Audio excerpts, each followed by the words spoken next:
था। परिभाषा समझिए सुख की। सुख की परिभाषा है कि वो मिलने के बाद फिर कुछ मिलना बाकी नहीं रहता। जो स्व से मिलता है उसे सुख कहते हैं, जो पर से मिलता है उसे दुख कहते हैं। अब आपको जीवन में किसी को सुख मिला हो तो हमें बताओ। सुख मिला केवट को, बोल रहा है अब कछुनाथ न। सुख मिला सबरी जी को, सुख मिला गोपियों को, सुख मिला भक्तों को। चाह मिटी, चिंता मिटी, मनुआ बेपरवाह, ये है सुख। सुख है। तो आप अपनी बात की हमें बहुत दुख मिला है, तो हमें तो लग रहा है भगवान ने लिखा है इसमें दुखालयम, लिखा ही है छल कपट से युक्त सबकी वृत्तियां, स्वार्थ युक्त। कोई विशुद्ध प्रेम करने वाला तो भगवान का भक्त या भगवान ही है, अन्यथा यहां विशुद्ध प्रेम कहां है। यहां स्वार्थ का सारा खेल चल रहा है। जिस दिन स्वार्थ प्रतिकूल होगा उस दिन समझ में आ जाएगा कौन प्यार कर रहा है, कितना प्यार कर रहा है। ये कह रहे हैं कि जिन्होंने मेरे को दुख दिया उनको कब सजा मिलेगी।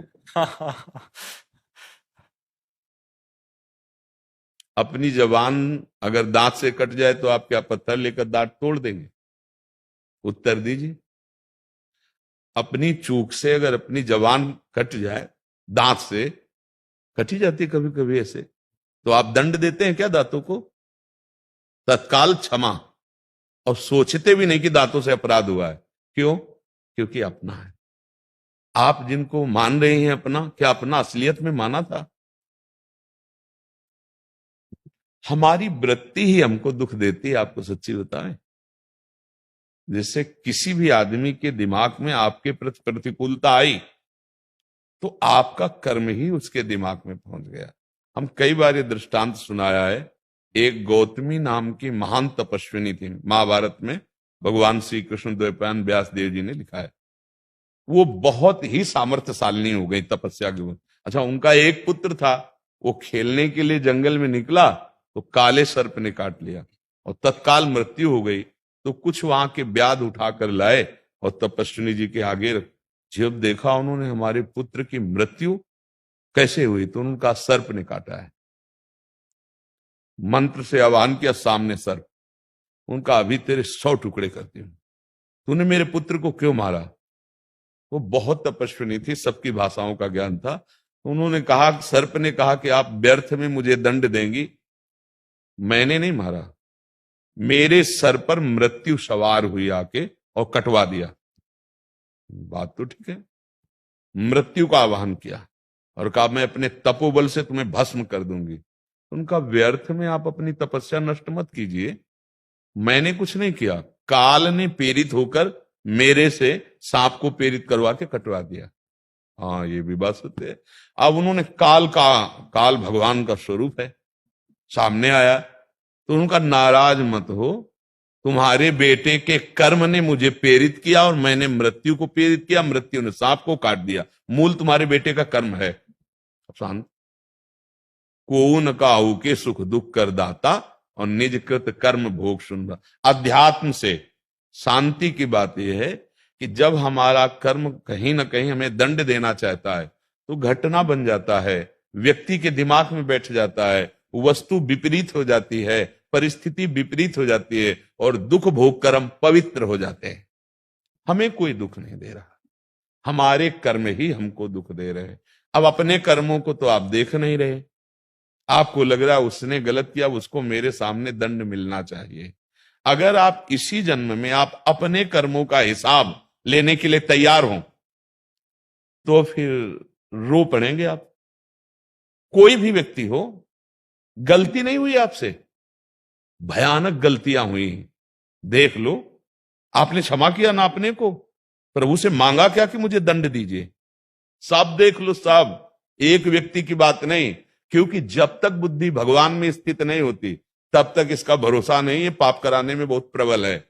कब गलती हो जाए, कौन सी गलती, बचपन से लेकर आज तक अपने जीवन के रजिस्टर को लौट के देख लो।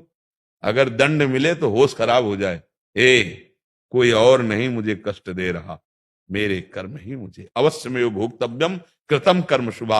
अब वो कर्म जो है किसी व्यक्ति के माइंड में बैठेगा, कोई घटना बन जाएगा, कोई रोग बन जाएगा, कोई परिस्थिति बन जाएगा, कोई वस्तु की प्रतिकूलता बन जाएगी। अब हम देखते हैं बाहरी, अंदर देखते नहीं। हमारे दुख का कारण हमारा किया हुआ कर्म और हमारी सोच है। अगर हमारी अच्छी सोच हो जाए और ये बात आ जाए कि हमारे कर्म ही हमें दुख दे रहे, मैं पवित्र, तो हम कभी नहीं मनाएंगे कि किसी को कष्ट मिले। संत जन जब कभी किसी ने कष्ट दिया है तो उसका मंगल मनाया है। क्यों मनाया है? कि हे प्रभु, मेरे ही कर्म का फल इससे मिल रहा है, आप इसको दंड मत दीजिएगा, ये इसमें करता नहीं है, नाथ इसको क्षमा कीजिएगा। करत जे अनुशहन निंदक तिनहु पे अनुग्रह। अब हम नया कर्म नहीं करेंगे उसका बुरा मना करके, जैसे हम इंतजार करते हैं ना उसका बुरा हो, ये नई सोच हो रही है, ये नया कर्म बन रहा है, उसका बुरा पता नहीं होगा कि नहीं होगा, मेरा बुरा अभी हो रहा है, जल रहे हैं, अशांत हैं, उसके प्रति द्वेष है, यही तो दंड है, यही जलाता रहेगा। ए भाई, अगर सही माने में आप सुखी होना चाहते हो तो दूसरों के प्रति आप द्वेष ना करो, आपसे जो द्वेष करते हैं अच्छा व्यवहार करो, उसका जो होना होगा हो जाएगा, भगवान देख रहा है। अगर आपसे कोई पूछे कि आपको इसने दुख दिया, आप क्या चाहोगी, तो आपके मन में ये आना चाहिए, भगवान इसकी बुद्धि को ठीक कर दे और ये कभी जैसा हमारे साथ बर्ताव किया वैसा कभी ना करे, भगवान इसका मंगल करे। ये बात आती है तब जीवन मुक्तता, महासुख। नहीं तो प्राय ये बात आती है ऐसा कैसे हो सकता है। हां, अगर हमने जीवन में गलतियां नहीं की है, हमें दंड नहीं मिलना है, तो कोई हमारा स्पर्श भी नहीं कर सकता। पक्की बात समझना। बड़ी बड़ी साध्वी महापुरुष हुई हैं, कभी ऐसी किसी ने कहा, कहीं चरित्र में नहीं आता, भागमती बाई और श्री मीरा बाई कितनी बड़ी बड़ी महान पुरुष हुई हैं, भ्रमण किए हैं, कभी ऐसे कोई हिम्मत है जिसका अजान बाहु श्री कृष्ण रखवाला है, अभयद भुज दंड मूल पीनन ससान को। कैसे? देखो, हमारी बहुत सी ऐसी गलतियां हैं जिसको भगवान क्षमा किए हुए हैं। इसी जन्म में देखो, जो महत पाप हैं, जिसे आपने पाप नहीं माना, मनमानी किया, हमको चाहिए अगर हमें कोई कष्ट मिल रहा है तो हम सह ले। हाँ, ऐसा कोई धर्म विरुद्ध तो कानून बना हुआ है, आप रिपोर्ट कर दीजिए, अंदर जलिए मत कि भगवान उसको कब दंड देंगे। हमें जो दंड मिला वो हमारे कर्म का, उसका भगवान जाने। राधा राधा राधा, हम अपने हृदय की जलन को तो शांत करें, हम द्वेष को मिटावें। ये द्वेष, ये जलन हमें पुनः नया जन्म देगा, फिर हमारे पक्का हमको भोगना पड़ेगा जो जो हम सोच रहे, जो जो हम कर रहे, वो बिल्कुल खेती में बो रहे हैं। एक दृष्टांत में हमने पढ़ा था कि एक आदमी के बच्चा नहीं होता था, उसने किसी ऐसे मंद बुद्धि वाले से पूछा जो अपने को बहुत ज्ञानी समझते पर मंद बुद्धि, तो उन्होंने कहा यदि देवी को बकरे की बलि दी जाए तो पुत्र प्राप्त हो जाएगा। अब वो बकरा गांव में ढूंढा तो एक नवीन बच्चा हुआ था, मां का दूध पी रहा था। अब तो उस गृहस्थ ने कहा बकरी सहित देंगे हम, क्योंकि नया बच्चा अकेले दे देंगे तो क्या, खरीद लिया। और बकरी देखती रही और मंत्र वंत्र पढ़े गए और बच्चे को, अब वो आंसुओं से युक्त, ऐसा नहीं कि पशु को ज्ञान नहीं होता, प्रियता नहीं होती, उसके बच्चे को छीनकर उसका गला काट। बच्चा कैसे हो सकता है? कैसे हो सकता है? किसी के बच्चे को काट के कहीं अपने को बच्चे का सुख मिल सकता है? अब उसका शरीर जब छूटा उस व्यक्ति का, अब उसका अगला जन्म बकरे का हुआ और जो बकरा था वो मनुष्य बना। ठीक वही लीला बलि देने के लिए जब लाया तो गीता के महात्म्य में पढ़ा था, जो हिंदी से गीता पहले आती थी, महात्मा हर अध्याय का महात्मा रहता था, तो बकरा हंसा मानो। तो उसने पूछा कि हंसे क्यों? बोले जो छुरी टेर रहे हो ना, जो मुझे काट रहे हो ना, ये मेरे कर्म का फल है। मैं, तू बकरा था पूर्व में और मैंने तुझे काटा था, अब आज वही मुझे दंड मिल रहा है। हमारा बहुत जन्मों का हिसाब किताब, भीष्म जैसे महापुरुष बाणों की सैया में, देखो बड़े बड़े संतों, किसी कैंसर, किसी की ये सब क्या है? हमारे कर्मों का फल है। कोई थोड़ी हमें दंड दे रहा है, हमारे कर्म ही हमको दंड दे रहे हैं। अगर हम सच्चाई को माने तो हम मुक्त हो जाएंगे, और अगर झगड़ा झंझट और ये मनाते रहेंगे इसका बुरा हो, तो वो बुरा हो कि ना हो, लेकिन हमारा भी बुरा हो रहा है, हमारा हृदय जलेगा और उसको देखते ही शत्रु भाव रहेगा। अब बताओ क्या भाव रह जाएगा, हमारी क्या पवित्रता? हम तो यही मनाते हैं कि हमारी बुद्धि शुद्ध हो जाए, हमें सब में क्षमा भाव करने की शक्ति आ जाए, धर्म विरुद्ध ज्यादा कोई कर रहा हो तो कानून बना हुआ है, हम जले क्यों? हम उसको कानून में रिपोर्ट कर दें। अगर कोई हमारे साथ ऐसा धर्म विरुद्ध बर्ताव करना चाहता है या ऐसा, बचाव पक्ष है, भगवान का आश्रय लेकर के व्यवहार में प्रवीणता पूर्वक चला जाए तो प्रपंच से मुक्त हो जाएंगे। नहीं ऐसे ही जला करते हैं। देखो ये तो आपके अंदर भावना है कि उन्होंने दुख दिया इसलिए उनका पतन हो। एक होती है ईर्ष्या, दुख नहीं दिया पर बढ़ रहा है तो हम मनाने लगते हैं कि भगवान इसका नाश कैसे हो। हमारी बुद्धि कितनी निकृष्ट है, और उसका पुण्य है, उसने पुरुषार्थ किया, वो बढ़ रहा है, भैया तो सुखी रहे। हमारे भाग्य में ऐसा नहीं बधा है, हमारा ऐसा पुरुषार्थ नहीं, लेकिन ईर्ष्या मत्सरता जला रही है अंदर से। देख लो अंदर, देखो ना, ये सुधारो बुद्धि, राधा राधा राधा, और सत्संग सुनो, बुद्धि शुद्ध हो जाए, सब ठीक हो जाएगा। तो हमको किसी का विक्षेप स्वीकार नहीं करना। कोई हमें गाली देकर रोकना चाहता, कोई हमें प्यार करके रोकना चाहता है। हमारा लक्ष्य है प्यार करने वाले में भी प्रभु को देखना, गाली देने वाले में भी प्रभु को देखना। अगर हम मुक्त होना चाहते हैं, दुखों से बचना चाहते हैं, तो सहनशील बने। हाँ, जहां विशेष धर्म की बात आती है वहां व्यवस्थाएं हैं, शास्त्र का कानून है, हमारे समाज का कानून, सरकार का कानून। हम जलने से बचें, हम ऐसा कुछ ना करें जो कानून और धर्म के विरुद्ध। ये धर्म के विरुद्ध है। दूसरे का मंगल सोचने वाला कभी मंगल को स्वयं प्राप्त हो ही नहीं सकता। अब अपने आप को हम संभालें। अपने हाथ से अपने चोट लग जाती है, अपने दांत से लग जाती है। ऐसे ही हमारा कोई कर्म है जो हमको दुख दे रहा है? नहीं, कोई नहीं दुख दे रहा। आप देखो, आप लोग हजारों की संख्या में मिलते हैं रोज, ये भगवान का स्वरूप है। ये आए हैं हमको कृतार्थ करने के लिए, दर्शन देने के लिए। आनंद उठ रहा है एक एक को हमें देख के। वो हमें मान रहे हैं तो वो नाच रहे हैं, वो आनंदित हो रहे हैं, हम दोनों आनंदित हो रहे हैं। किसको? भगवत भाव से। नहीं आनंदित हो रहे हम, क्या आनंदित हो रहे कि इतने हजार रूप में बच्चा बूढ़ा माई बहन सबके रूप में मेरे प्रभु आके दर्शन दे रहे हैं। साक्षात विराट भगवान ऐसे सबके चरणों में सबको ऐसे प्रणाम करते हुए चलते हैं। यद्यप चलने में बहुत मतलब कष्ट का विषय होता है, किडनी फेल है ना, तो ऐसे चलने में थोड़ा अनुकूल, लेकिन ऐसे जब चलते हैं तो फिर पूरा भार उसमें पर नहीं। मेरे प्रभु जब आए हैं तो आंख मिले और चरणों में दंडवत, ऐसे तो हमको आनंद मिल रहा है। और वो क्या देख रहे हैं? प्रभु ही मान के तो आए, संत हैं, भगवान के भक्त हैं, या कोई कह रहे भाई भगवान का स्वरूप है संत जन, तो इस भाव से वो आनंदित हो रहे, नाच रहे हैं। कोई वहां उदास नहीं खड़ा दिखाई देता, सब नाच रहे हैं, सब आनंदित हो रहे। तो क्या हम अपने भाव बदलकर आनंदित नहीं हो सकते? भाव अगर आप बदल दो तो अभी आनंद आ जाएगा। हाँ, कोई हमें दुख नहीं दे सकता, हमारे कर्म हमको दुख देते हैं, अन्यथा नहीं। अगर हमारे कर्म दुख देने वाले नहीं तो आप विश्व में खूब आराम से घूमो, कोई दुख देने वाला नहीं। और जब कर्म हमारा आ जाता है दुख देने वाला, तो कहीं भी जाओ दुख प्राप्त हो जाएगा। एक उदाहरण हम आपको बताते हैं। एक पंडित बहुत ज्योतिषाचार्य थे। ज्योतिष शास्त्र सत्य है पर उसका ज्ञान होना चाहिए। तो वो ज्ञान ज्योतिष से देखा कि मेरी मृत्यु कहाँ है, तो उन्होंने देखा मगरमच्छ से।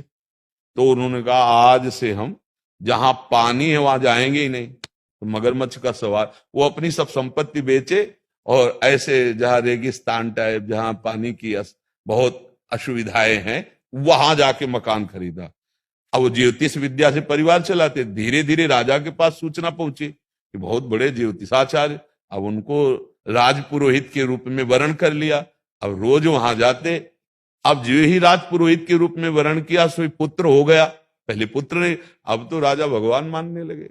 पंडित जी के आने से सब बड़ा उत्सव। 12 वर्ष हुए और कुंभ पड़ा प्रयाग का। नहीं, मकर संक्रांति में 12 वर्ष बाद कुंभ, 6 वर्ष में अर्ध कुंभ भी पड़ती, फिर कुंभ। तो अब राजा ने कहा कि भाई महाराज आप हमारे राजपुरोहित है, कुंभ में चलते हैं, कुछ दिन वास करते हैं, दान पुण्य ऐसा, आपका साथ रहना जरूरी है। तो बालक जो 12 वर्ष का था बोला पिताजी हम भी चलेंगे। हाँ बिल्कुल। अब राजकुमार तो उनका देखो महाराज ये हमसे नहीं हो सकता, क्योंकि हमारी मृत्यु है मगरमच्छ से और हम जलाशय के समीप जा नहीं सकते। अच्छा तो तुम्हें भय? यमुना में ऐसे जाल, गंगा में ऐसे जाल, पूरा संगम छनवा देंगे। राजा थे और सैनिक अस्त्र लिए खड़े रहेंगे, आपको क्या परेशानी? आपको चलना, अब कोई उपाय नहीं। मृत्यु जबरदस्ती प्लान बना देती है। आप ना आवे ताही पर और ताही तहां ले जाए, वहां गए। अच्छा, मृत्यु को जाल रोक पाएगी क्या? अब पंडित जी बाहर से बोले अब मंत्र बोल देंगे, नहीं, बोले सिद्धांत है, अगर जजमान गले तक है तो नाभि तक तो पंडित जी को आना ही पड़ेगा। आओ, तुम डर क्यों रहे हो आगे? तत्काल मगरमच्छ प्रकट हुआ, उनको खाया, चला। काल को कोई रोक सकता है? कोई बचा कैसे? सब कुछ बेच के दे, वहां जहां जल का भाव पहुंचा कर दिया, संगम जहां जल ही जल। मृत्यु अपने आप विधान। ये क्या है? कर्म। कर्म कभी पीछा नहीं छोड़ता, चाहे जितना छुप लो, चाहे जाओ भाग के चले जाओ। मुझे लगता है विवेक धारण करे और अपने कर्मों के द्वारा प्राप्त दुख सुख से ऊपर उठने की कोशिश करे। भगवान का भजन ऐसी सामर्थ्य देगा। अगर भजन नहीं है तो भैया फिर ये संसार है, इसमें दुख सुख के ऐसे थपेड़े, कभी लगता है हम सुखी हो रहे हैं, कभी लगता है हम दुखी हो रहे हैं। ऐसे हमारा जीवन व्यर्थ जा रहा है। वो सुख प्राप्त करो जहां दुख की निशानी नहीं है। सहना पड़ेगा। देखो, हरिदास जी चैतन्य महाप्रभु के परिकर में बस नाम ही तो कीर्तन कर रहे थे, 22 बाजारों में मार कोड़े, क्योंकि नाम जब क्यों कर रहे हो? वो उस समय शासन विधर्मियों का था। हरि बोल, हरि बोल। कभी प्रश्न नहीं किया कि प्रभु हम नाम जब कर रहे थे, पिटवाया क्यों? अगर आप राजी हो तो हम राजी हैं। भक्ति का स्वरूप अगर हृदय में नहीं आएगा तो दुख सुख से। मीरा जी को जहर पिलाया गया, नहीं पिलाया गया? प्रहलाद जी को कितना? भगवान सर्वमंगल करते हैं और भक्त के यश का विस्तार करते हैं। अगर प्रहलाद जी के साथ ऐसा ना होता तो कौन जानता प्रहलाद जी को? मीरा जी के साथ ऐसा ना कौन? आज हम उनके चरित्र गाते हैं और भगवान दिखा देते कि मेरे भक्त में कितनी सामर्थ्य है। हमें लगता है भगवान का आश्रय लिया जाए, सहन किया जाए। जो धर्म के विरुद्ध अगर कोई आक्रमण कर रहा है तो उसको कानून व्यवस्था के अंतर्गत समर्पित किया जाए। अपने न मनावे कि भगवान इसका नाश हो जाए। भगवान कब अमंगल करेंगे?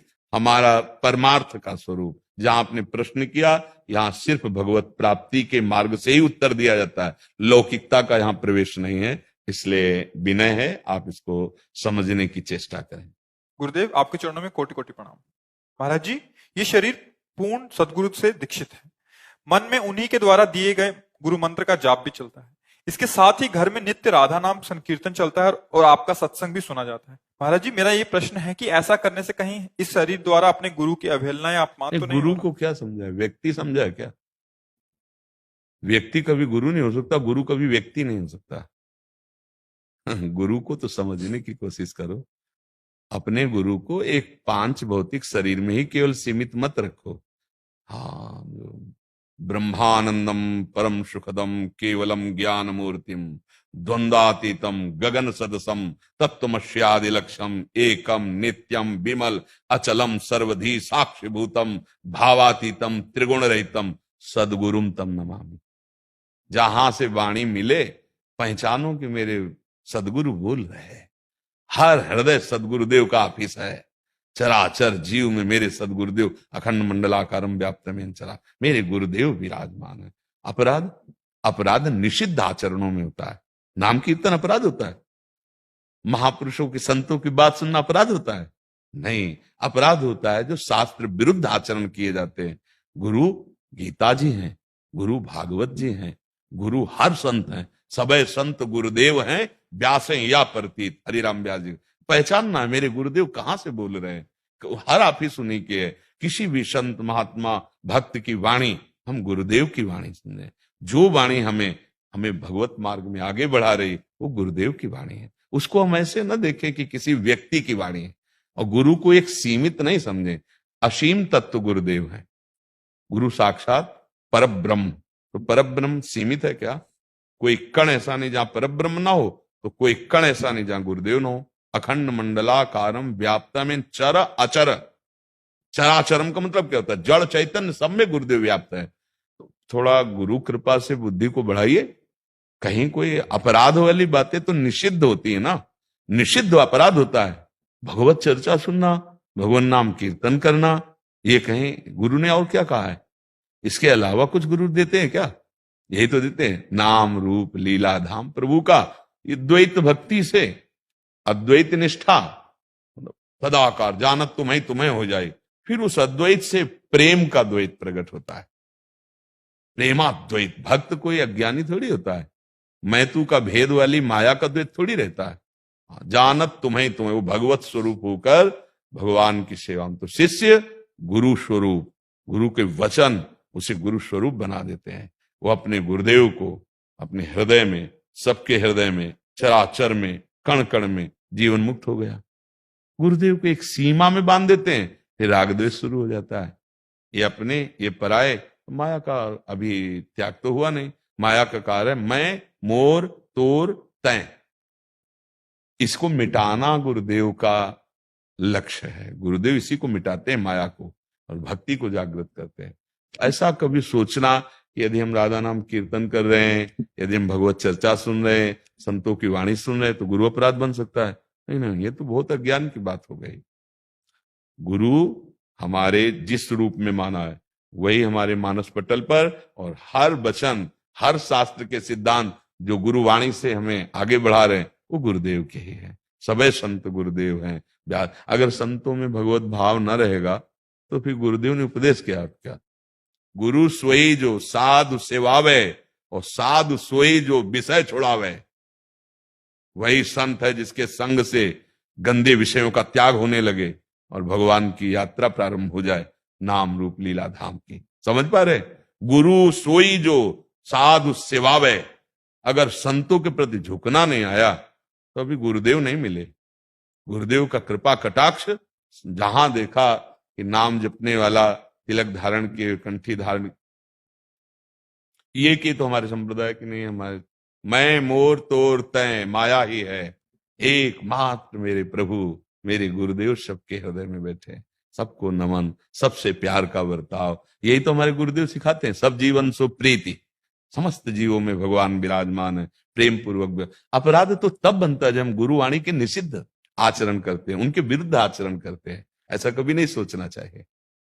जैसे राम राम जपते हैं गुरु जी की आज्ञा से, तो एक भाव बनता है कि राक्षर श्री राधिका मां मनमोहन।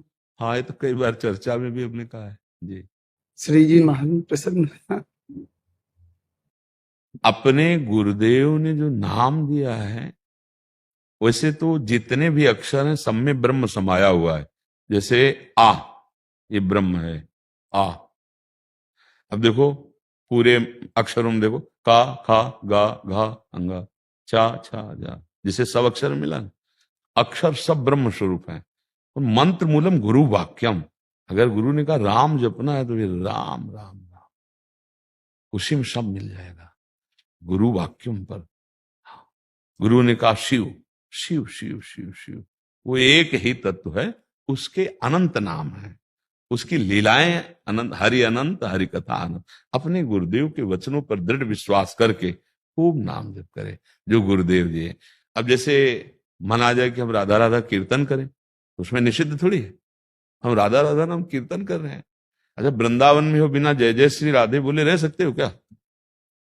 कोई भी हो, चाहे जिस संप्रदाय का हो, महारानी जो बैठी हैं महल में, उनकी कृपा से ही यहाँ भजन की सिद्धि, यहाँ रहने की सिद्धि। आपको बोलना पड़ेगा, कुछ भी कहो, कुछ भी गाओ, बाद में हाथ उठाना पड़ेगा और बोलना पड़ेगा जय जय श्री राधे।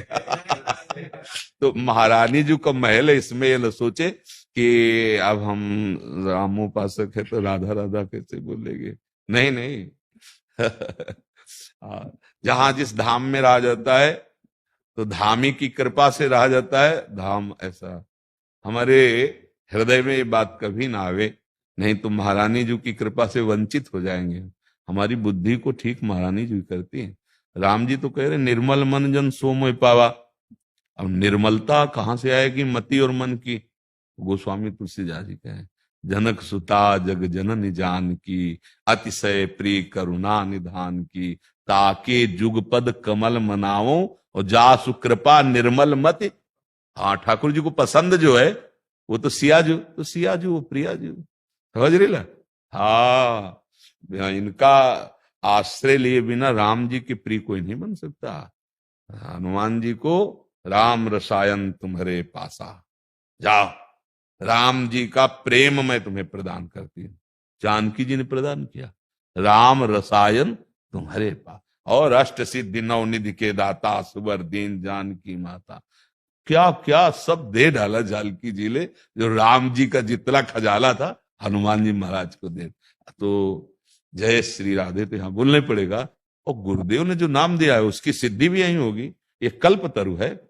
आपने पूज्य मथुरा दास जी का नाम सुना होगा, देखा तो नहीं होगा क्योंकि अवस्था इतनी नहीं, अपने लोग बैठ करके सुनते भी थे। अयोध्या से आए हुए थे, महारानी जी ने ऐसा, राधा बाग है बरसाने में ना, बहुत वर्ष वहां रहे, फिर वृंदावन का नियम ले लिया, कदम नहीं वृंदावन से बाहर गए, यही शरीर पूरा हुआ। ऐसे ही रामानंदी तिलक और महारानी जी की अनन्यता। तो आप ये समझ लो, वो खुद कहते थे कि ए भाई, स्कूल का दरवाजा नहीं देखा, कभी का नहीं पढ़ा, और ऐसे श्लोक बोलते थे जैसे व्याकरणाचार्य बोलते हैं। पूरा भक्तमाल कंठस्थ, चारों खंड। इसके बाद महाभारत के सैकड़ों श्लोक ऐसे बोलते थे कि बड़े बड़े विद्वाना के आश्चर्यचकित हो जाते थे, कहते हम का नहीं पढ़े। और तो समस्त विद्याएं उसके अंदर प्रकट हो जाती है, भगवद आश्रित जन होता है। हमारी प्रियाजू के महल में यदि आने को मिला है तो यहाँ की रज माथे पे लगाओ, जय श्री राधे बोले, माथे पे रज लगाओ कि बड़ी कृपा हो गई। इसी से परिपक्व अवस्था प्राप्त होगी। धाम में रहकर धामी के नाम का तनिक भी विरोध हो तो आपको जो नाम जप करे उसकी सिद्धि नहीं होगी, क्योंकि उसी का नाम पर एक मर्यादा है। जैसे यहां वृंदावन में रह के हमने सुना भी है, वो कहते हैं शिवोहम बोलते ना, इसके बाद बोलते जय जय श्री राधे, ये भी बोलते जय जय श्री राधे। उनकी शिवोहम की सिद्धि जय जय श्री राधे से होगी, क्योंकि धामी यहां विराजमान है श्यामा श्याम। और ये तो महारानी जी का निज महल है, अगर यहां आने को मिल गया, अब कौन सी सिद्धि दुर्लभ रह जाएगी। परम दुर्लभ वस्तु श्रीधाम वृंदावन है। तो भगवान नाम जो गुरुजी ने दिया, खूब उसकी वृत्ति अपनावे, पर जय जय श्री राधे बोले तो वो जल्दी सिद्ध हो जाएगा, क्योंकि महारानी जी की कृपा आवश्यक है। इन्हीं के अंश से सब शक्तियां हैं, जितनी भी शक्तियां इन्हीं के अंश से हैं। और जैसे छोटी की मात्रा हटा दो, शिव में शक्ति है, वो ऐसे लगा तो शिव हो गए, वो मात्रा हटाओ फिर क्या हुआ, क्या हाँ, सारा का सारा पावर यही शक्तिमान इन्हीं से हैं, सब इनका अनंत वैभव इन्हीं से प्रकाशित होता है। इसलिए चतुर वही होता है जो प्रभु का प्रेम प्राप्त करना चाहता है या प्रभु को अधीन करना चाहता है, तो इनके चरणों का आश्रय ले ले, बहुत जल्दी काम बन जाता है। क्योंकि अनंत माताओं जैसा प्यार लिए हुए ये प्रभु के पास विराजमान, चाहे आप श्रिया जी को हो, चाहे रुक्मिणी जी को हो, यही सब अपने अंश का विस्तार करके खेल रहे। कभी इनमें भेद न माने, अभेद भाव से देखे कि प्रभु का प्रेम ही स्वरूप में विराजमान है, और वो हमारा काम जल्दी बनाएंगे। अगर गलती हो जाए तो पिता में रोष भी देखा जाता है, और पिता जब रोष करता है तो माता फिर अपने आंचल में छुपाती बच्चे को, ले अरे, और ज्यादा गर्मी दिखाए तो फिर माता के पास एक विशेष पावर होता है कि फिर आप, और वो कहेंगे जी हाँ ठीक है। ऐसे ही अपने लोग पावरफुल हो गए, ले इनके गोरे चरणारविंद का आश्रय लेकर कि अगर हमसे कोई चूक हो गई, गलती हो गई, तो बचने का उपाय एक ही है, इनके चरणों में आ गए। ये जहां अपने नजर किए, आप कोई शासन, कोई नियम कानून उसके ऊपर, ये रहस्य अंदर, या रहस्य रघुनाथ कर बेगल जाने कोई, और जो जाने रघुपति कृपा। इसलिए खूब नाम जप करो, खूब जय जयकार महारानी जी की करो। जहां जितना हमारा चित्त प्रभु में जुड़ता जाएगा उतना ही आनंद अनुभव होता जाएगा। बाबा एक सवाल था, मैं जो रहा था, गिरिराज जी इतने सालों से सेवा करता हूँ, दर्शन नहीं हो रहा, मन उदास सा रहता है मेरा।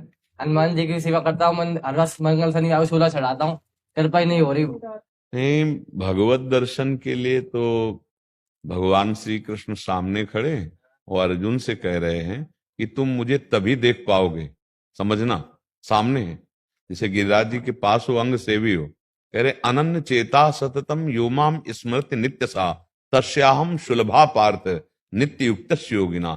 जब तुम्हारा केवल मेरा ही चिंतन रह जाएगा, अन्य चिंतन नहीं, हाँ, इसलिए अच्छे आचरण करो, खूब नाम जप करो और दुखी मत रहो। है क्या कमी है तुम्हारे पास? गिरिराज जी जिसके समीप है उसको कमी है, ठाकुर जी जिसके अपने हैं, उसको क्या कमी है? अच्छा, कुछ ना हो तो एक गर्व है कि हम गिरिराज जी के, गिरिराज जी हमारे, इससे बड़ा धन और कौन हो सकता है? हाँ, माना कि हो सकता है लौकिक व्यवस्था इतनी ना हो, लेकिन हमारे पास श्री कृष्ण है जिसने अनंत ब्रह्मांडों का सृजन किया। ब्रजवासियों के लिए गिरिराज जी को ऐसे धार कृष्ण जी ने कहा ना, ब्रजवासी वल्लभ सदा मेरे जीवन का। रवि जी सीहोर से। राधे राधे गुरुदेव, आपके चरणों में दंडवत प्रणाम। गुरुदेव, मेरा एक पुत्र है 13 वर्ष का। जब जब वह गलती करता है तो हम उसे सजा के रूप में 30 मिनट का नाम जप करने को बोलते हैं। ऐसा तो नहीं कि इस प्रकार करने से उसके मन में नाम के प्रति घृणा सी पैदा हो जाए कि डांट पड़ेगी तो नाम जप करना पड़ेगा? नहीं, अगर ये दंड है तो हम तो कहते हैं हमको तो जीवन भर यही दंड दिया जाए। प्रभु हमें जीवन भर यही दंड दे। जैसे आप अपने पुत्र को तो अपने स्वामी से कहते हैं कि हमें जीवन भर यही दंड दे कि हमें नाम ही केवल जपला पड़े ना। अगर नाम किसी भी तरह से भाव कुभाव अनख आलस हो, नाम जपत मंगल दिशा। हम तो धन्यवाद देते हैं आपके पिता होने का कि आप किसी भी बहाने से सच्चिदानंद प्रभु का नाम अपने पुत्र से लिवा रहे ना। ये वो भाव करे या ना करे, जैसे अग्नि में दाहिका शक्ति है, वो भाव से छुओ या कुभाव से छुओ या भूल से छुआ दे, वो दाहिका शक्ति अपना काम करती है। ऐसे नाम में बुद्धि का प्रकाश करना, पापों का नाश कर देना, समस्त चिंता दुख को मिटाकर आनंद स्फुरित करना, ये उसमें विराजमान है। वो कल से बोले कि मुझे तो इसमें सजा मिलती है तो मुझे मैं नाम के प्रति उसके प्रति ऐसा ना हो कि वो मन में गलत विचार आए। नहीं, नाम स्वयं सामर्थ्यशाली है, ऐसा आने नहीं देगा, ऐसा नहीं आने देगा, क्योंकि नाम सत्य वस्तु है ना। वो चाहे जैसे लिया जाए परम मंगल ही होता है। नाम लेता है, हमारी बात मान भी लेता है, जी नाम जप करता है, जी। लेकिन उसे मन में विचार ना आए, इसलिए मैंने आपसे प्रश्न नहीं, मन श्री कृष्ण चंद्रजू ही बने हुए हैं, इंद्रियाणम मनस्यास्मि। और जब वो नाम जप रहा, आपका भाव है कि उसका मंगल हो, इससे वो गलतियों पर न जाए, तो भगवान का जो नाम है वो चिंतामणि है। आप जो चिंतन कर रहे हैं वो प्रभाव वहां काम करेगा। ऐसा नहीं कि विरोधी भाव उसके अंदर आ जाएगा। भगवान नाम प्रतिकूल चिंतन का नाश करता है, नास्तिकता का नाश करता है, संशयों का नाश करता है, और एक अद्भुत पथ प्रदर्शक है। जैसे अपने लोग नाम मार्ग में चले तो अब हर समय तो कोई हमें है नहीं कि बताए, तो वो नाम पथ प्रदर्शक है, वो हमें रास्ता बताता है सत्य का, ऐसे चलो ऐसे चलो ऐसे चलो। ये तो बहुत मंगलमयी बात है। वैसे भी हमने कई बार एकांतिक में प्रार्थना की कि जो माता पिता हैं, प्यार दुलार से भी कि आपकी जो पसंद है वो हम आपको खिलाएंगे, बुलाएंगे। आप एक माला नाम करो, जप करो, आप 15 मिनट राधा राधा राधा राधा बोलो। बच्चे हैं, उनके अंदर संस्कार पड़ जाएंगे और ये संस्कार उनके जीवन को पावन कर देंगे। देखो, अपने जन्मभूमि में जब संत जन आते थे ना, तो चरण धोने की सेवा दी जाती। थाल ला, लोटा ला, तुरंत कुआं से पानी बड़े जनों ने ऐसा, चल स्वामी जी के चरण धो। वो चरण धोना, चरणामृत पीना, माथे पे चरणामृत धारण करना, और जब वो बोल रहे हैं बैठ, सब उसका प्रभाव पड़ा कि ये भगवत मार्ग मिला। और माता पिता अगर भक्त ना होते, संत सेवी ना होते, तो संस्कार ही नहीं पड़ते। उस संस्कारों को वहां सृजन किया गया। देखो, गर्भ में भी संस्कार जब पड़ जाते हैं बच्चे के, अभिमन्यु जी के अंदर जो चक्रव्यूह रचना तोड़ने का आया, वो गर्भ में नहीं आया। प्रहलाद जी के अंदर 5 वर्ष में जो सिद्ध महापुरुषों की स्थिति आई, वो गर्भस्थ शिशु को नारद जी ने पक्का कर दिया। कयाधु जी के गर्भ में थे, नारद जी ने अपने आश्रम ले गए। जब देवराज इंद्र को पता चला तपस्या में है, तो उन्होंने सोचा कि इनकी संतानों का नाश कर दे। तो वहां गए तो जो बड़े थे वो तो भाग चुके थे। अब एक कयाधु जी थी जो गर्भवती थी, तो देवराज इंद्र को बंदी बना के ले जा रहे थे और कह रहे थे जब इसका बच्चा होगा, क्योंकि हिरण्यकश्यप का बच्चा होगा तो राक्षसी, उसको मैं मारूंगा, देव विरोधी होगा। तो नारद जी रास्ते में मिले, देवराज इंद्र से कहा कहां जा रहे हैं इनको लेके? बोले इनको लेकर मैं स्वर्ग जा रहा हूं, समय पर जब इनका बच्चा होगा तो उसका वध करूंगा, क्योंकि वो हिरण्यकश्यप का। अरे बोले तुम्हारी क्या सामर्थ्य, काल की भी ताकत नहीं जो गर्भ में बालक उसको मार सके। जानते हो वो भगवान का पार्षद है, छोड़ो इसे, परिक्रमा करो, प्रणाम करो इसको, क्योंकि इसके गर्भ में भक्त विराजमान है। अपने आश्रम ले गए और ऐसा महाभागवत धर्म का उपदेश किया मां को और लक्ष्य किया गर्भ को, तो गर्भस्थ शिशु महाभागवत पैदा हुआ। प्रहलाद जी सब भक्तों में सर्वश्रेष्ठ नाम पहले लिया है। प्रहलाद, नारद, पराशर, पुंडरीक, व्यास, अम्बरीश, सुख, सौनक, भीष्म, दालव्यान। ये जब गर्भस्थ शिशु पे प्रभाव पड़ सकता है तो अब वो तो चेतन स्वरूप में है, उसको हम नाम जप करवाएं, उसको हम भगवत चरित्र सुनाएं तो एक अच्छा गृहस्थ बन जाएगा। ये कोई ना डरे कि अगर हमारा बच्चा नाम जप करेगा तो बाबा जी बन जाएगा, ऐसा नहीं है। ऐसा वो तो भगवान के द्वारा प्रेरित होता ना, जैसे अपने लोगों को पूर्व जन्म का कुछ ऐसा था कि बचपन से ही ये लगने लगा कि अब हमारे जीवन का लक्ष्य भगवान का साक्षात्कार करना है। ये हमें किसी ने सिखाया नहीं था, किसी ने प्रेरित नहीं किया था कि भगवान का मार्ग क्या होता है, वैराग्य लिए। वो प्रेरित कर रहा था पूर्व का भजन। तो 13 वर्ष की अवस्था में 9th पढ़ने के बाद ही बस संसार से एकदम उदासीनता और अकेले जीवन व्यतीत हुआ। अकेले गुरु मंत्र लेने के बाद बस गंगा का किनारा, हरिद्वार में अंदर नहीं गए, बाहर से, और काशी, भाई इतनी हमारा यही रोड था, पूरा जीवन उसी में व्यतीत करना, जो प्रारब्धवशात मिल जाए।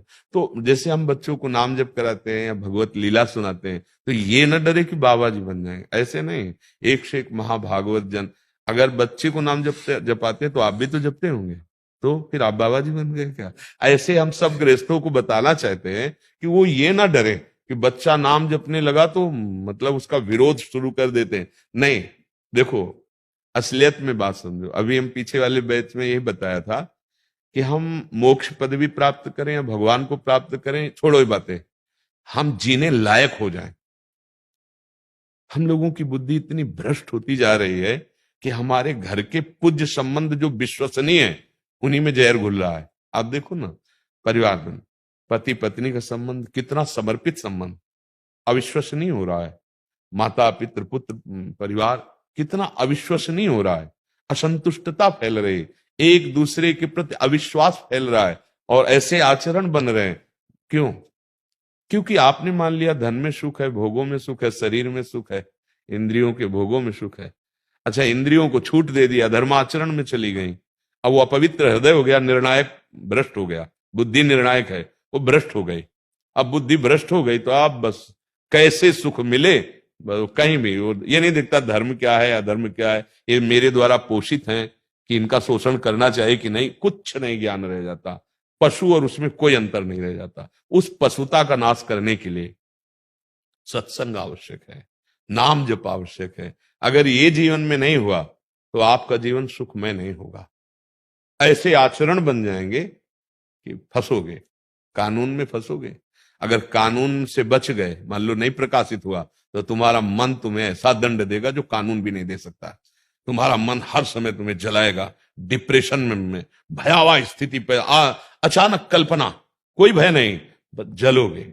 और ज्यादा पाप बन गया तो तुम्हारा मन ही तुम्हारे हाथ से तुमको जहर खवा देगा, तुम्हारे हाथ से तुमको मृत्यु दंड दिला देगा। बहुत पाप कर्म कभी किसी को बख्शता नहीं, वो बहुत सुरक्षित पीछे पड़ा रहता है, अवसर पा करके वो नष्ट कर। इसीलिए सबसे प्रार्थना, बुद्धि को शुद्ध केवल भगवान नाम से किया जा सकता है। बुद्धि को पवित्र करने का एक ही साबुन है, नाम, प्रभु का नाम। राधा राधा राधा, हरि हरि, कृष्ण कृष्ण, राम राम, जो तुम्हें प्रिय हो वो नाम जप करो। नाम जपत मंगल दिस दस हो। जरा सी बात सहन नहीं होती, गुस्सा आ जाता है, पूज्य जनों का अपमान कर देते हैं, नहीं कर। माता पिता, ऐसे कई ऐसे माता पिता मिले, मेरे पुत्र ने मुझे मारा, सब कुछ छीन लिया और निकाल दिया। तब लगता है कितना बड़ा दुर्भाग्य पैदा कर रहा है वो। ये नहीं जान रहा कि मैं अपने आगे की उन्नति का, सुख का, संपत्ति का नाश कर रहा हूं। जहां इनका साप लागू होगा, इनका पाप लागू होगा तुम्हारे ऊपर, तो वही दुर्दशा के साथ तुम्हारा जीवन होगा, अशांत जीवन। इससे बचने के लिए नाम जप।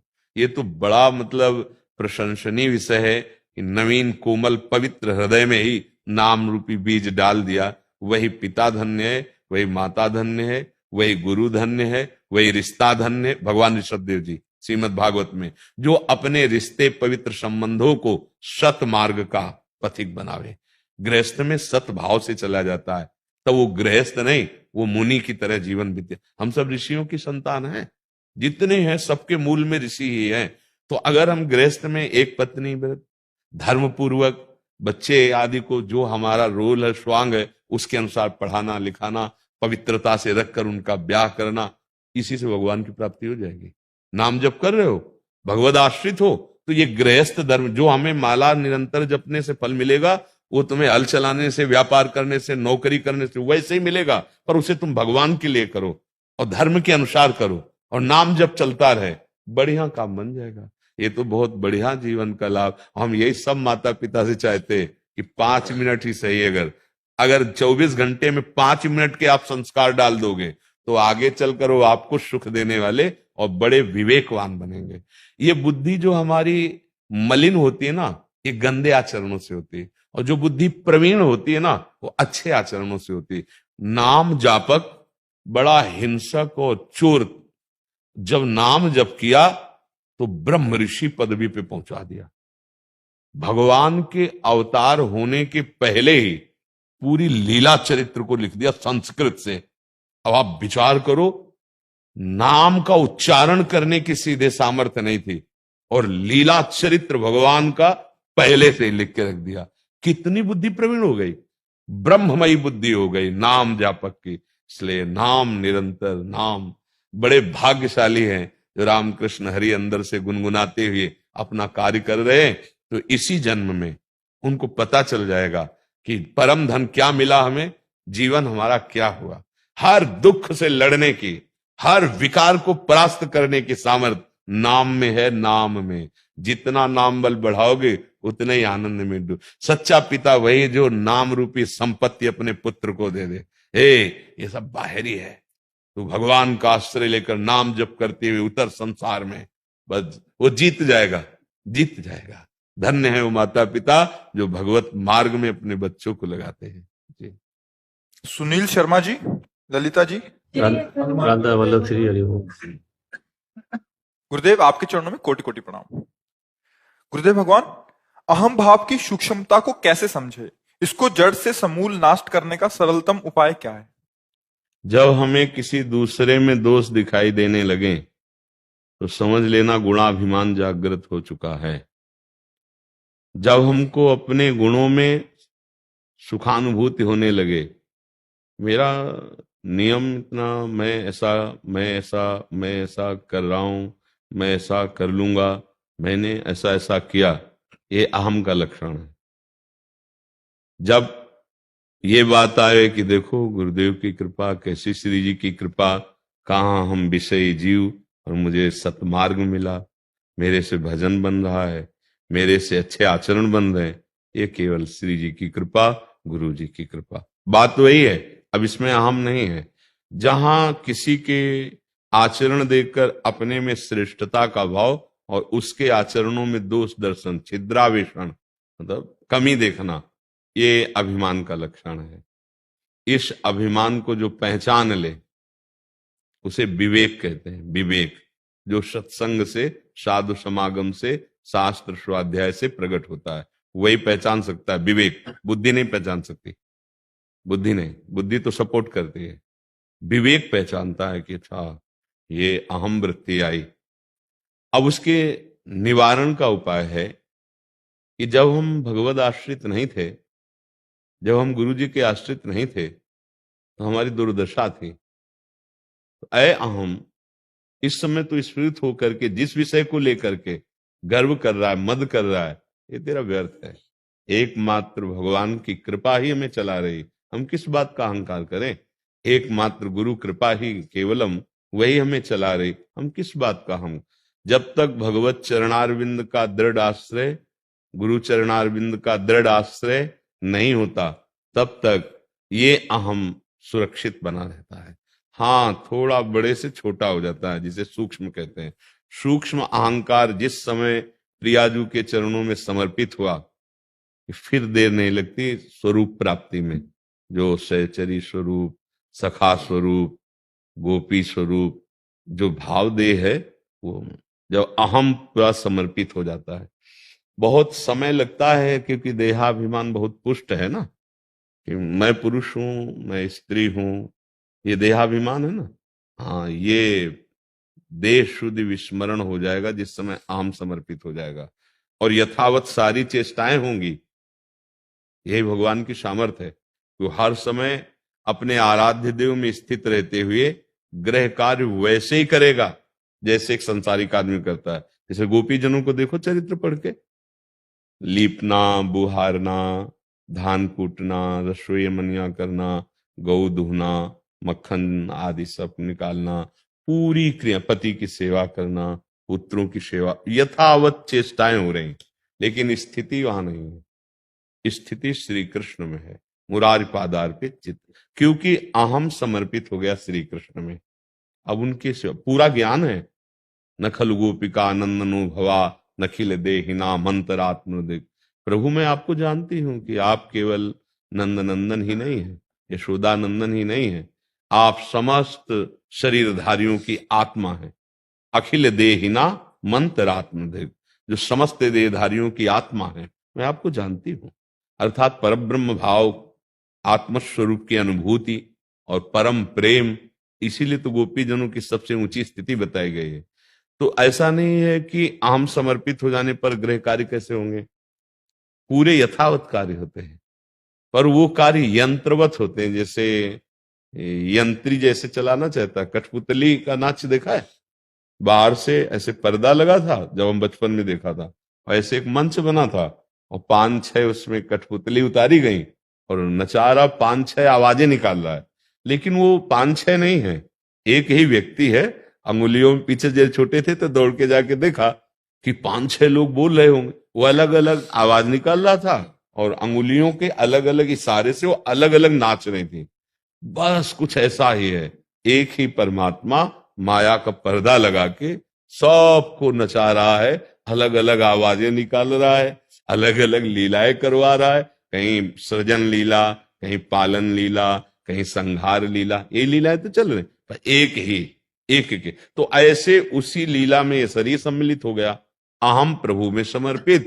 अब यंत्रारूढ़ान, जैसे यंत्र में आरूढ़ हुआ, जैसा यंत्री चाहता है वैसे ही, ऐसे ही हमारा जीवन फिर भगवान के द्वारा चलाया जाता है।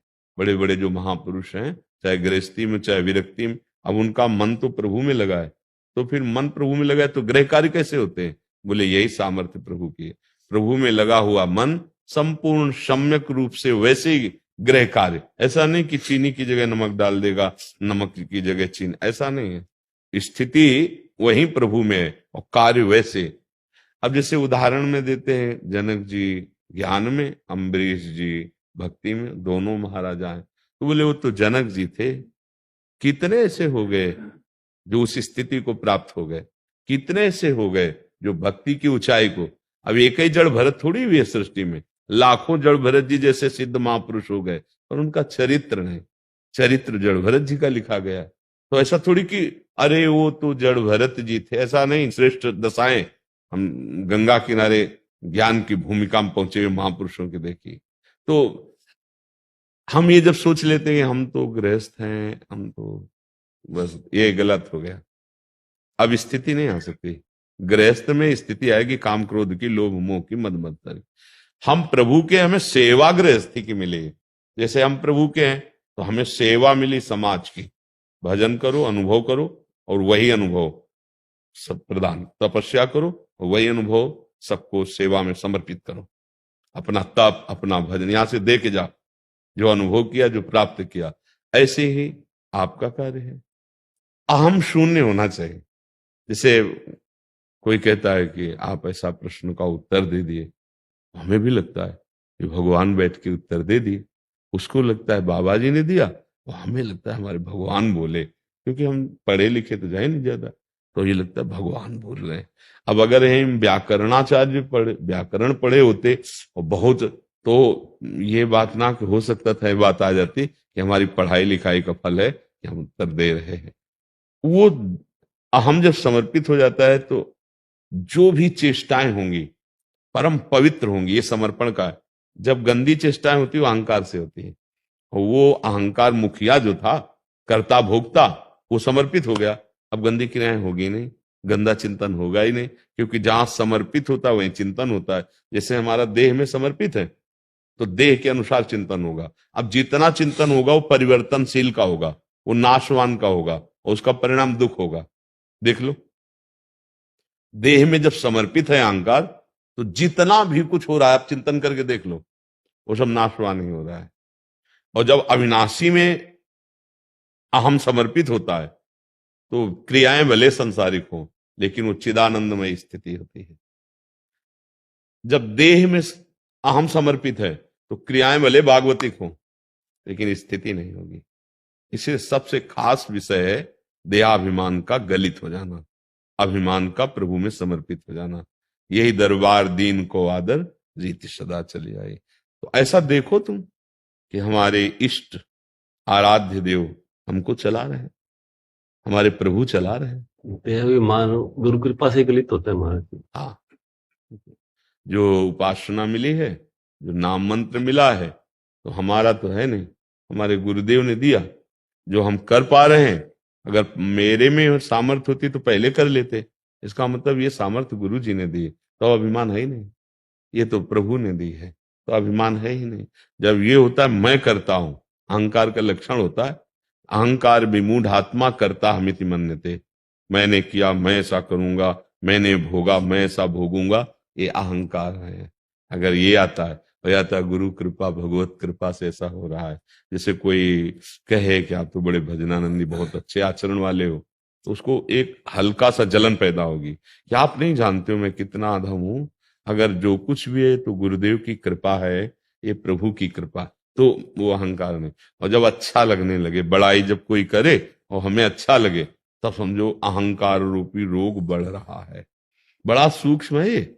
देखो, कामदेव ने पूरा अपना प्रभाव दिखाया नारद जी के ऊपर, पर कोई फर्क नहीं पड़ा, और वो प्रणाम करके चला गया, और नारद जी ने गुस्सा भी नहीं की। अब ये इतनी अंदर अहंकार की वृत्ति पुष्ट हुई इससे, काम विजय से, भगवान शंकर के पास जाके कहा कि प्रभु हमने तो काम पर विजय प्राप्त कर ली। तो उन्होंने कहा ये बात तो ठीक है। बोले प्रभु क्रोध भी नहीं किया। ऐसा क्यों बता रहे कि आप काम विजयी तो हो, लेकिन आपने काम को भस्म कर दिया था, क्रोध कर दिया था। तो भगवान शंकर ने कहा देखो ये किसी से कहना मत, ये जो आप हमसे कहे चल गया, कोई बात नहीं, अब किसी से मत कहना, नहीं तो हानि हो जाएगी आपकी। नारद जी के अंदर जो अहम स्फुरित हुआ उसको उल्टा समझ में आने लगा। अहम को उल्टा समझ में आया कि हमारी बड़ाई सह नहीं पा रहे, इसीलिए ऐसा कह रहे। प्रणाम जो ही चले, सो बोले सुनो, हरि से तो कभी कहना ही नहीं, हरि से मत कह देना जाके।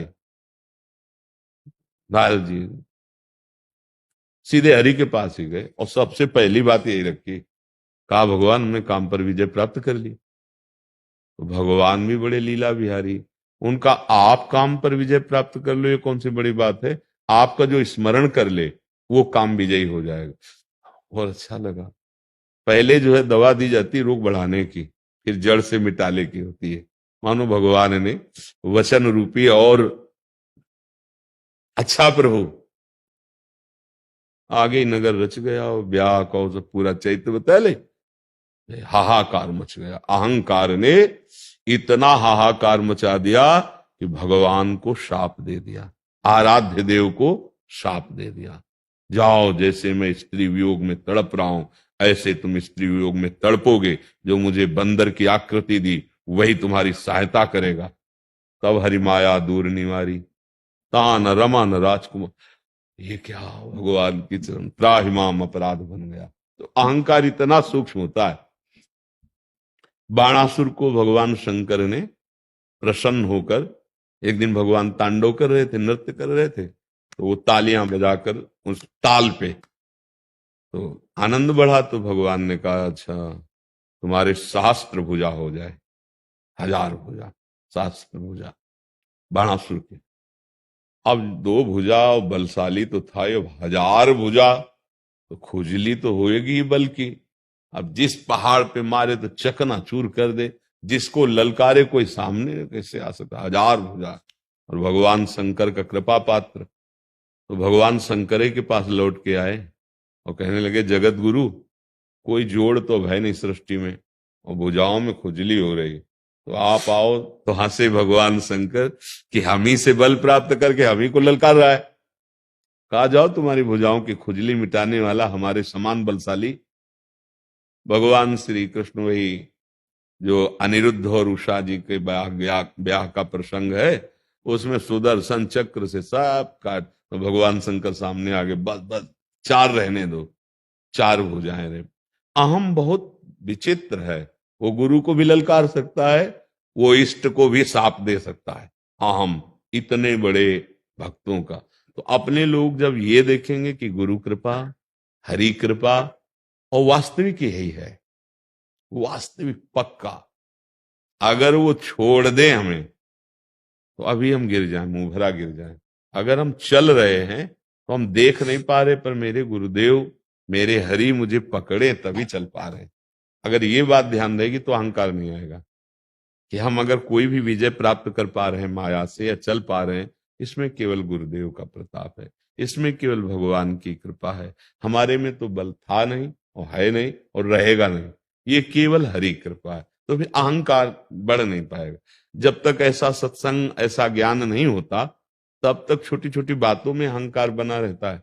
भाषा अहंकार जनित ही निकलेगी, आप देख लो। दैन्यता ना भाषा में होगा, ना आचरण में होगा, ना विचार में होगा। विचार में भी अहंकार, क्रियाओं में भी अहंकार, वाणी में भी अहंकार। इसीलिए यही अहंकार संस्कृति का मूल चक्र है। संस्कृति मूल शूल प्रद नाना, सकल शोक दायक अभिमाना। ये समस्त कष्टों का जनक है। इसी से हर कष्ट प्रकट होता है, अहंकार से। जो भगवान का कृपा पात्र है, तो भगवान इस कृपा करके दूर कर देते हैं। ताते करें कृपा निधि दूरी, सेवक पर ममता तिभूरी। वही संत रूप में, वही गुरुदेव रूप में, वही शास्त्र रूप में विराजमान है। इन्हीं की कृपा से अहंकार नष्ट हो जाता है। जब सच्चा भजन होगा तो आपको अपने आगे का भजन दिखाई देगा कि अरे हम कहाँ, कैसे कैसे महाभागवत, कैसे कैसे भजनानंदी हुए, तो अहंकार नहीं आएगा। और जब त्रुटि होगी तो अपने से नीचे दिखाएं, ये तो सारे विषयी है, हम तो भजनानंदी, हम तो भगत हैं। गड़बड़ हो गया, अब गड़बड़ हो जाएगा, अब आपका भजन छूटेगा और आप गिरोगे। क्योंकि अहंकार आया तो मतलब पतन हुआ पक्का। और पतन से बचना है तो मामे वे प्रपद्यन्ते माया में तांत, भगवान की शरणागति, गुरु की सदैव दैन्य रहो, तो फिर आपकी परीक्षा भी नहीं होगी। आपकी परीक्षा तब होती है जब हम कोई गर्व भले वचन बोल देते हैं कि पूरे जीवन तो हम तो जितेंद्री रहे। ठीक है, अब आ जाएगा थर्मामीटर माया का, दिखाओ अपनी जो जितेंद्रियता की शक्ति है, फेल हो जाओगे। भगवत कृपा से चुपचाप अंदर की बात को भगवत कृपा से देखो। ये जितेंद्रियता, भजन, पवित्रता, ये भगवत कृपा से हो रहा है। हमारे में सामर्थ्य नहीं, कभी परीक्षा नहीं होगी, कभी अहंकार बढ़ेगा नहीं, वो दैन्यता में आ जाएगा। और दैन्यता भगवान को प्रिय, भगवत प्राप्ति हो जाएगी।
राधा